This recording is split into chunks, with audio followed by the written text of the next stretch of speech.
tale of two cities of a desert morning. Atomic age is born. A scientific thunderbolt gives a preview of its destructive force.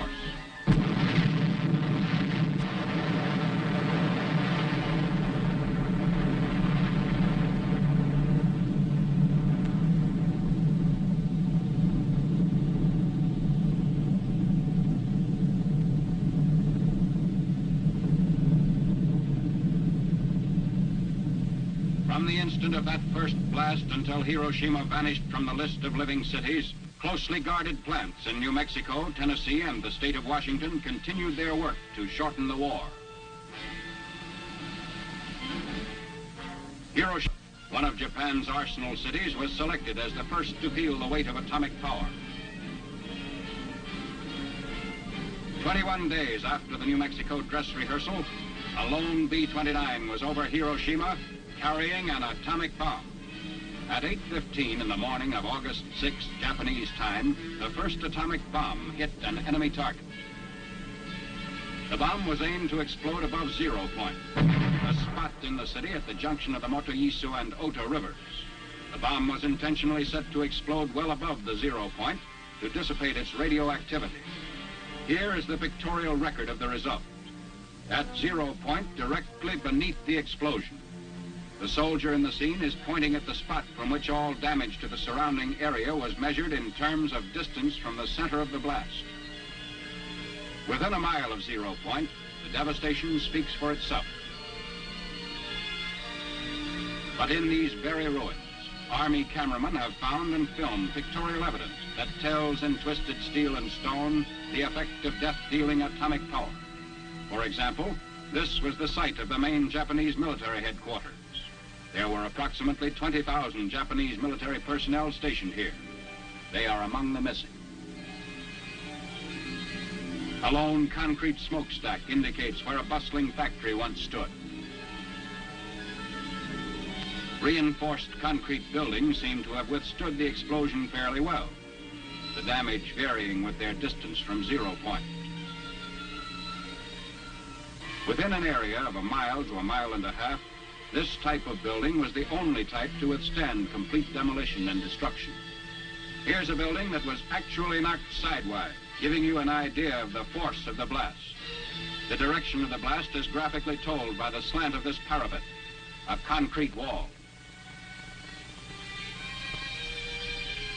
Etched in the stone base of what was the Russo-Japanese War Memorial are telltale lines, atomic handwriting for all to read.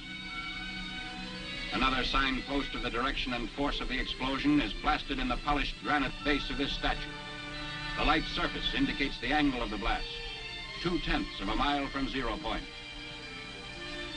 Many of the shattered windows pointed like skeleton fingers the direction of the atomic wind of death. On one side, blown in. On the other, blown out, with atomic tornado force. Inside, the flash burns on the chairs give eloquent testimony on the heat of the blast a mile from 0 point, which singed the mohair upholstery like a blowtorch. Hiroshima City Hall, which stood at an angle of 45 degrees to the direction of the explosion, had its doors and windows blown in, but suffered much less damage than buildings squarely in the path of the blast. The windows and doors offer mute evidence of the way the blast swept into the structures. The destructive circle within a mile from 0 point had a few notable exceptions, mainly reinforced concrete. On the edge of the area of greatest damage was a landmark, the Red Cross Hospital, which never ceased functioning, although it sustained damage. Today, it dominates the desert of a debris that was Hiroshima. Another notable exception to the general demolition was the Higashi Railroad Station in East Hiroshima, a mile and a half from the center of the blast. This building, however, suffered extensive damage.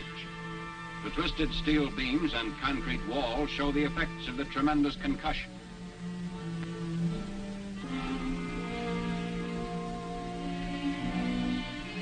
What's left of the Commercial Museum, within 2/10 of a mile of 0 point, also gives indication of the tremendous push of the explosion.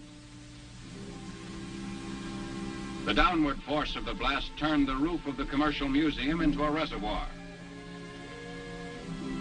Amazingly enough, bridges did not suffer too badly at Hiroshima. This steel rail bridge, 1 mile from 0 point, had the side toward the explosion virtually blasted by flying particles, which removed almost all the paint. But the side away from the explosion did not need a new paint job. Roads in the area fared better than buildings or bridges. Shortly after the fires died down, traffic was resumed.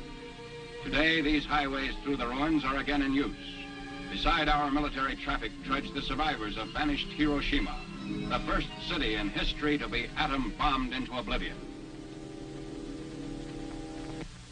Even 4 miles away, the effects of the atomic blast were felt. Although a hill between the novitiate of the Jesuits and 0 point lessened the intensity, windows of the main building were shattered. A group of priests witnessed and survived the Hiroshima blast. One of them, Father John Zymus, tells what he actually saw. An eyewitness account. I was in my room, which faces the valley, and suddenly I saw a light, like magnesium light, flashlight, which filled the whole valley. And looking out of my window to find out the reason for this peculiar phenomena, I saw nothing besides this light. And turning from the window to the door of my room, I heard a crash. It may have been 10 seconds after seeing the light, the flashlight. And immediately I was covered with splinters of the window frames and glass sticking into the walls and actually my flesh itself.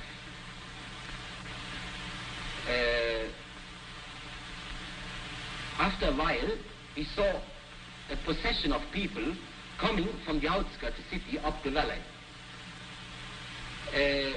Many of them, most of them, were wounded, especially the parts of the body which were not covered by clothes, like hands, feet, back. All of us who lived through this experience at the spot estimate the numbers of deaths at least as 100,000. What is your opinion as to the story that the ruins of the city emitted deadly rays? Well, I think that it's just a rumor. Because I myself and others of us have worked in the city itself immediately after the explosion for several hours, and we felt no ill effect at all. After Hiroshima, Tokyo wondered when the next atom bomb would fall. They did not wonder long because the president delivered an ultimatum: surrender or face complete destruction. The Japanese ignored the ultimatum. It was evident that atomic power to break the enemy must become the tale of 2 cities. Nagasaki was selected to become target city number 2. Exactly 3 days after Hiroshima, a B-29 set out for Nagasaki. Instructions were precise. To the north, Japan's greatest torpedo plant. To the south, steel and arms works were located in the heart of the city. The bomb was aimed midway between the 2 plants to cause greatest possible damage. Because the plants were located in a valley, surrounding hills shielded most residential areas and concentrated the damage on the industrial section. At 10:58 the morning of August 9th, the bomb was exploded above the city, and in the towering mushroom, Japan could read its doom. This was more than a routine bombing. It was the funeral pyre of an aggressor nation. The bomb had been purposely exploded high, so that the greatest part of its radioactive material was dissipated in the stratosphere.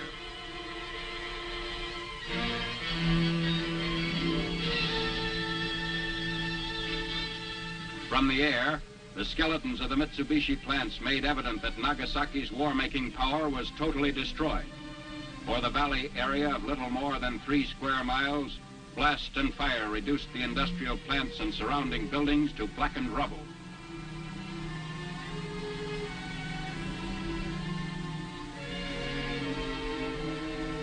The Mitsubishi Steel and Arms Works extended almost a mile in length. Before the blast, these were modern buildings constructed like our own American factories. Closer examination of the ruins shows the same complete destruction that characterized the ruins of Hiroshima. Damage to equipment and machinery used in the manufacture of naval rifles, AA guns, and heavy artillery was such that even if Japan had determined to commit suicide by continuing resistance, she could not have salvaged much from the ruins. Smokestacks bent but did not break before the blast. And roads were unaffected, people using them without ill effect shortly after the explosion. The ruins revealed beyond doubt the existence of the shadow factories the Japanese had set up in the nearby residential areas of the industrial valley. You have seen the swath of destruction created by atomic power in this tale of two cities. The world's greatest minds in science, statecraft, and military matters are wrestling with the problems created by the atom. On this spot, outlined in stone, is a figure representing the average man, regardless of his race or creed. These atomic footprints on the sands of time can never be erased. They point a path which leads to unparalleled progress or unparalleled destruction. Just as in the darkness of the desert morning when the atomic age was born, atomic power puts the question squarely to mankind.